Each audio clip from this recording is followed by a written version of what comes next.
My dear student, welcome you Dhara classes. आज मैं class 10th का सेकंड पोएम जो आपकी है फायर एंड आइस का स्टेंजा बेस्ड क्वेश्चन के आंसर को बताने जा रहा हूं। प्यारे बच्चों, पूरी तरह से आप समझेंगे कि स्टेंजा बेस्ड क्वेश्चन किस तरह से आएंगे और किस तरह से हमको उसका आंसर देना है। तो हम स्टार्ट करने जा रहे हैं। प्यारे बच्चों, ध्यान देंगे, वीडियो को शुरू से लेकर के लास्ट तक देखेंगे, तभी आपको सारी चीज़ें समझ में आ जाएंगी। यहाँ देखेंगे fire and ice. Fire means होता है अग्नि और आइस मीन्स होता है बर्फ। ये आपकी टाइटल है पोएम की। इसको किसने लिखा है प्यारे बच्चों? रॉबर्ट फ्रॉस्ट ने लिखा है। अब हम देखेंगे जो इसमें पूछा जा रहा है question, read the following stanza and answer the question based on them. दिए गए स्टेंजा को पढ़ें और उसके पश्चात जो है क्वेश्चन का उत्तर उसके आधार पर देना है हमको। तो ये देखेंगे, ये आपका फर्स्ट स्टेंजा जो आपका है, फर्स्ट पोएम। यहाँ देखेंगे कि सम से the word will and in fire. अर्थात कुछ लोगों का कहना है, कुछ लोग कहते हैं कि संसार का अंत किससे होता है, किससे होगा। तो कुछ लोगों का कहना है कि संसार का अंत जो है अग्नि से होता है, सम से इन आइस। और कुछ लोगों का कहना है कि संसार का अंत जो है किससे होता है, बर्फ से होता है। From what I have tested of desire, जो कि हमारी इच्छा के रूप में होता है, तृष्णा के रूप में होता है, जिसको हम फायर का प्रतीक मानते हैं। I hold with those who favour fire. हम इन दोनों चीज़ों को, चाहे वो आइस हो चाहे बर्फ हो, दोनों को इस पक्ष में मानते हैं कि दोनों ही हमारे विनाश का कारण बनती हैं, संसार को विनाश की ओर दोनों ही चीज़ें ले जाती हैं। तो इसमें देखिए, इस स्टेंजा बेस पर आपके जो क्वेश्चन बन रहे हैं प्यारे बच्चों, ध्यान देंगे। आंसर द फॉलोइंग क्वेश्चंस, ये आपके जो दिए गए क्वेश्चन हैं इनकी उत्तर आपको देना है और इसी स्टेंजा बेस पर आपको देना है इसका उत्तर। तो आपको जरा भी परेशान या घबराने की आवश्यकता नहीं है, पूरी तरह से आप समझ करके इसका उत्तर देंगे। तो देखेंगे यहाँ पर, द पोएट कंसीडर्स, कभी का कहना है, कब कहता है, डिजायर एज फायर इज, कि जो डिजायर के रूप में फायर को उसने बताया है, इच्छा के रूप में, तृष्णा के रूप में। ट्रू आर फॉल्स, ये सत्य है अथवा गलत है, ये हमको बता देना है कि इसमें जो डिजायर, फायर को जो प्रतीक माना है डिजायर के रूप में, तो क्या यह सही है या गलत है। तो हम देखेंगे द पोएट कंसीडर, कवि के कथनानुसार जो कब कहता है डिजायर एज फायर, अर्थात तृष्णा या इच्छा को अग्नि के रूप में वो मानता है। तो इज ट्रू, ये क्या है आपका, ये सत्य है। तो इसमें आपको इज ट्रू जोड़ देना है और कुछ नहीं करना है प्यारे बच्चों। आगे देखेंगे क्वेश्चन नंबर 2। क्वेश्चन नंबर 2 है आपका कि what type of desire will cause the end of the earth. End of the earth का मतलब होता है इस संसार के अंत का कारण बनती है कौन? व्हाट टाइप ऑफ डिजायर, किस प्रकार की इच्छा जो है संसार के अंत का कारण बनेगी। तो ये क्वेश्चन आपका है। इसका आंसर आप देखेंगे कि फायर टाइप्स ऑफ डिजायर, किस तरह की इच्छा, फायर टाइप। फायर टाइप मतलब अग्नि की तरह, अर्थात अग्नि की तरह प्रज्वलित, अग्नि की तरह तेज, अग्नि की तरह जो है प्रतीक मान करके इसको बताया गया है कि फायर टाइप ऑफ डिजायर, यानी फायर की तरह जो इच्छा होती है, विल काज, वो कारण बनेगी, the end of the earth, किसका कारण बनेगी, इस पृथ्वी के अंत का कारण बनेगी, अर्थात संसार के विनाश का कारण बनेगी प्यारे बच्चों। तो ये आपका दूसरा क्वेश्चन हुआ। आगे देखेंगे हम question number 3। How many popular views does the poet present. यहाँ पर कितने जो है पॉपुलर, प्रसिद्ध जो व्यूज हैं, जो देश हैं, जो सोच हैं, वो कब यहाँ पर प्रस्तुत करता है regarding the end of the world, संसार के अंत के विषय में। तो यहाँ पर देखेंगे, इस क्वेश्चन का आंसर देखेंगे कि फायर एंड आइस, दो व्यूज यहाँ पर बताए गए हैं, फायर एंड आइस, अग्नि और बर्फ। पॉपुलर व्यूज, ये दो ही पॉपुलर व्यूज यहाँ पर बताए गए हैं। डज द पोएट प्रेजेंट, जो कि कवि प्रस्तुत करता है regarding the end of the world, अर्थात संसार के विनाश के विषय में। अर्थात संसार के विनाश के लिए दो ही कारण, दो व्यूज यहाँ पर बताए जा रहे हैं, फायर एंड आइस। दो पूर्ण तरह से तथ्य यहाँ पर बताए गए हैं, जो कि एक फायर है और दूसरा है आइस। प्यारे बच्चों ध्यान देंगे, ये फर्स्ट स्टेंजा का 4 नंबर क्वेश्चन देखेंगे। फर्स्ट स्टेंजा का 4 number question, this question is very important for your board examination. प्यारे बच्चों ध्यान देंगे तो ये 4 नंबर क्वेश्चन आपका है, what is the name of the poem. बहुत ही इजी, बहुत ही आसान क्वेश्चन है कि what is the name of the poem, यानी कि कविता का नाम क्या है। तो इसको बताना है हमको कविता का नाम, तो आप बता देंगे fire and ice is the name of the poem. बस इतना ही आपको लिख देना है, व्हाट की जगह पर fire and ice is the name of the poem, यानी फायर एंड आइस जो है इस कविता का नाम है। आगे देखेंगे प्यारे बच्चों, ये आपका जो सेकंड पोएम है, सेकंड पोएम के बारे में हम देखेंगे। यहाँ पर सेकंड पोएम आपकी है, but if it had to perish twice, I think I know enough of hate to say that for destruction ice is also great and would suffice. तो ये पोएम जो आपकी है, ये पोएम आपको ये बताती है कि दोनों का पर्याय हम समझते हुए फायर का और आइस का किस तरह से इसको हम समझेंगे, किस तरह से इसको एक्सप्लेन करेंगे, और इस पर जो क्वेश्चन आपका बनता है वो क्वेश्चन हम आपको बता रहे हैं। कब कहता है कि तृष्णा जो होती है वो अग्नि का प्रतीक है और संसार का अंत क्या करेगी, वो तृष्णा ही करेगी। और आगे वो कहता है कि जो घृणा है जो कि बर्फ का प्रतीक है, वो संसार के लिए भी उतना ही हानिकारक है जितना कि तृष्णा होती है। अर्थात घृणा और तृष्णा दोनों समान रूप से संसार के विनाश के लिए बराबर ही हानिकारक हैं। तृष्णा की ही भांति घृणा भी संसार को क्या करती है, नष्ट कर देती है। तो ये सेकंड वाले पोएम में हम ये देखते हैं, इसका एक्सप्लेनेशन इस प्रकार से है। अब आप इसके क्वेश्चन को देखेंगे प्यारे बच्चों। तो पहला क्वेश्चन आपका है, Ogden Nash is the poet of the stanza. Ogden Nash is the poet of the stanza, ये लिखा गया है। अब आपको जानना आवश्यक है कि इस पोएम के पोएट कौन है। तो इसमें कंफ्यूज होने की कोई ज़रूरत नहीं है। ऑगडेन नॉस जो है इस पोएम के पोएट नहीं है। इसमें आपको बताना है कि ट्रू है या फॉल्स है। तो हम इसका आंसर इस प्रकार से देंगे कि Ogden Nash is the poet of the stanza. यहाँ पर लिखेंगे फॉल्स। क्या लिख देंगे हम यहाँ पर प्यारे बच्चों, फॉल्स लिख देंगे, क्योंकि ये इसके पोएट नहीं हैं। आगे देखिएगा question number 2, what symbolise ice, यानी आइस का प्रतीक क्या है। आइस का प्रतीक किसे माना गया है, क्या है। तो हेट, हेट सिंबलाइज आइस, यानी घृणा, जो घृणा होती है वो प्रतीक किसका है, बर्फ का। अर्थात बर्फ किसका प्रतीक माना गया है, हेट का। तो यहाँ पर इसका आंसर हम इस तरह से लिखेंगे, हेट सिंबलाइज आइस।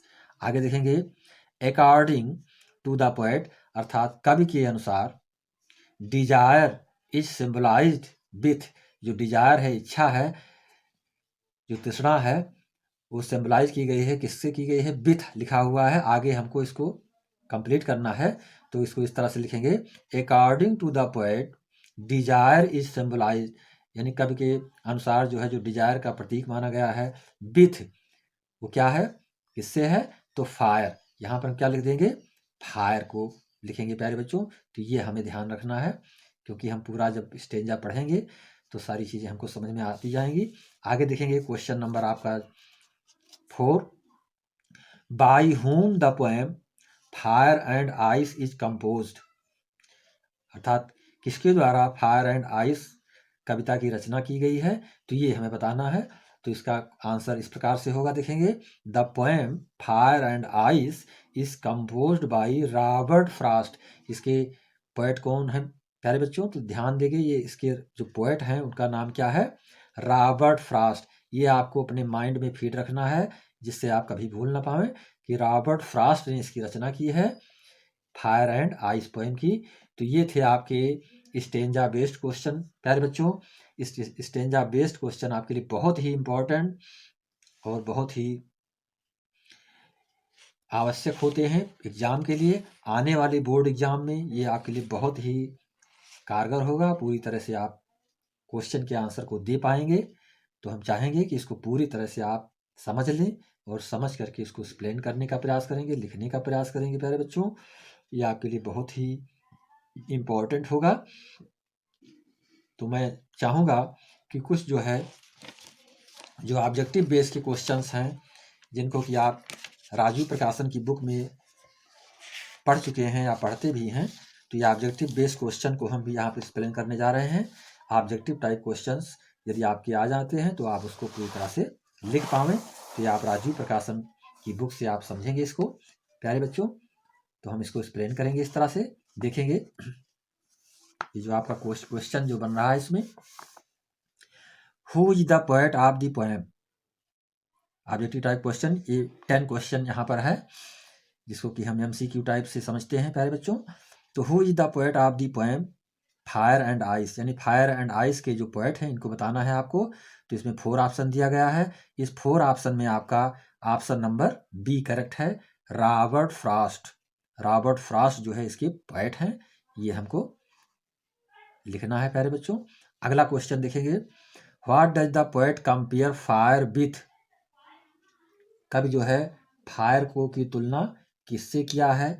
तो फायर की तुलना इसमें 4 ऑप्शन दिया गया, hatred, desire, heart, both, A and C.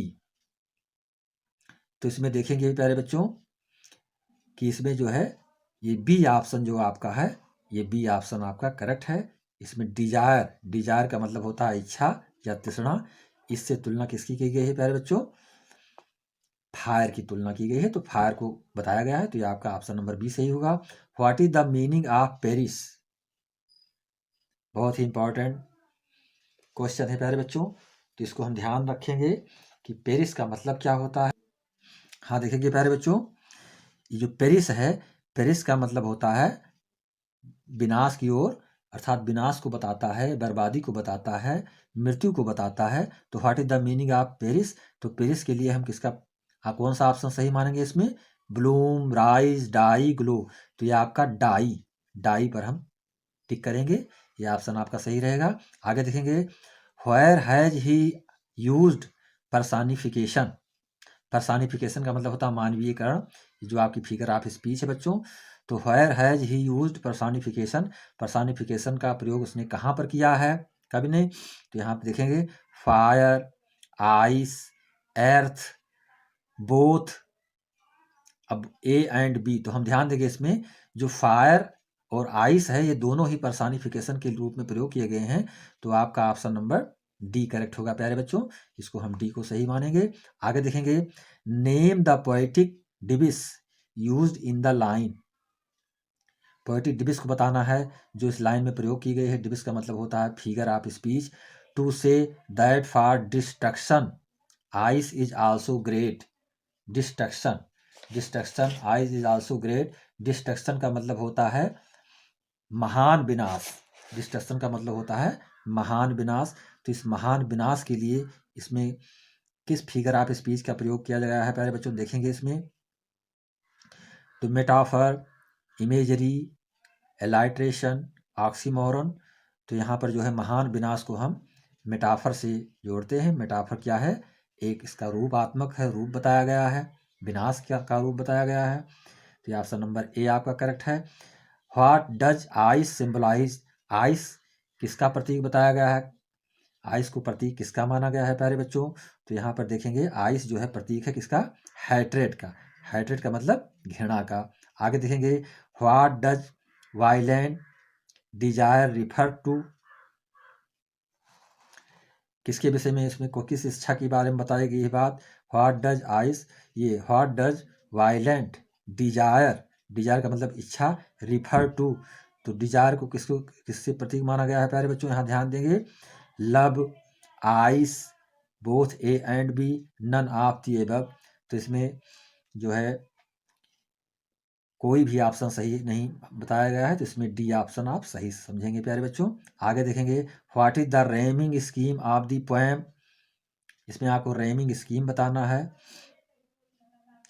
तो इस रेमिंग स्कीम में आप जो करेक्ट समझते हैं, करेक्ट आपको जो जानना है, करेक्ट इसमें क्या है प्यारे बच्चों, तो ध्यान देंगे, A B, B C, B C D. तो इसमें आपका करेक्ट ऑप्शन जो बनता है वो करेक्ट ऑप्शन आपका ए बी ए सी, ये फर्स्ट ही माना जाएगा इसमें। आगे देखेंगे, fire and ice is a highly symbolize poem by Robert Frost because is एक फायर और आइस जो है एक उच्च कोटि की प्रतीकात्मक कविता है रॉबर्ट फ्रॉस्ट का, कि क्योंकि यहाँ पर देखेंगे इट यूजेस कंट्राडिक्टिंग्स आइडियाज, एक विचार दूसरे विचार से जुड़े हुए दिखाई पड़ते हैं। It is a meditation about how the earth will and, ये एक तरह से जो है मेडिटेशन बताया गया है जिसमें कि इस संसार का विनाश किस प्रकार से किस तरह से होगा। इट कारपोरेट्स साइंटिफिक टर्म, यहाँ पे एक साइंटिफिक टर्म्स वैज्ञानिक तथ्य बताया गया है, नन ऑफ दी अबव, तो इसमें साइंटिफिक टर्म्स के रूप में इसको बताया गया है। ये आपका जो है सी ऑप्शन आपका यहाँ पर करेक्ट है। आगे देखेंगे who do Robert Frost sides with, who do Robert Frost side with, अर्थात रॉबर्ट फ्रॉस्ट के पक्ष में कौन यहाँ पर थे, तो those who believe that this world will and in fire, ऐसे लोग जो ये विश्वास करते हैं कि संसार का अंत किससे होगा, अग्नि से। Those who believe this world will and in ice, ऐसे भी लोग हैं जो कि संसार का विनाश आइस से, आइस का प्रतीक मानते हैं। Those who believe this world will and in both, जो दोनों तरह से संसार का विनाश को मानते हैं। तो यहाँ पर देखेंगे सी आप सही कर सकते हैं, सी ऑप्शन आपका करेक्ट है प्यारे बच्चों, सी ऑप्शन को आप सही मानेंगे यहाँ पर। तो इसमें 10 नंबर क्वेश्चन में आपका सी ऑप्शन, और इसी तरह से 9 नंबर में आप जो है यहाँ पे ये जो है सी ऑप्शन सही मानेंगे। तो ये आपके ऑब्जेक्टिव टाइप के क्वेश्चन थे जिसे भी आपको समझना है और पढ़ना है और पूरी तरह से जानकारी प्राप्त करना है। और मैं चाहूँगा प्यारे बच्चों कि आप इस तरह से स्टडी करके अच्छे अंक को प्राप्त करें और चैनल को लाइक और सब्सक्राइब करेंगे तथा अपने फ्रेंड्स के बीच में अवश्य शेयर करेंगे जिससे सबके पास ये वीडियो पहुंच पाए। इसी के पास साथ में चाहूँगा प्यारे बच्चों कि आप चैनल को लाइक और सब्सक्राइब करके वीडियो को आगे तक बढ़ाएंगे। और इसी के साथ नमस्कार, जय हिंद, जय भारत।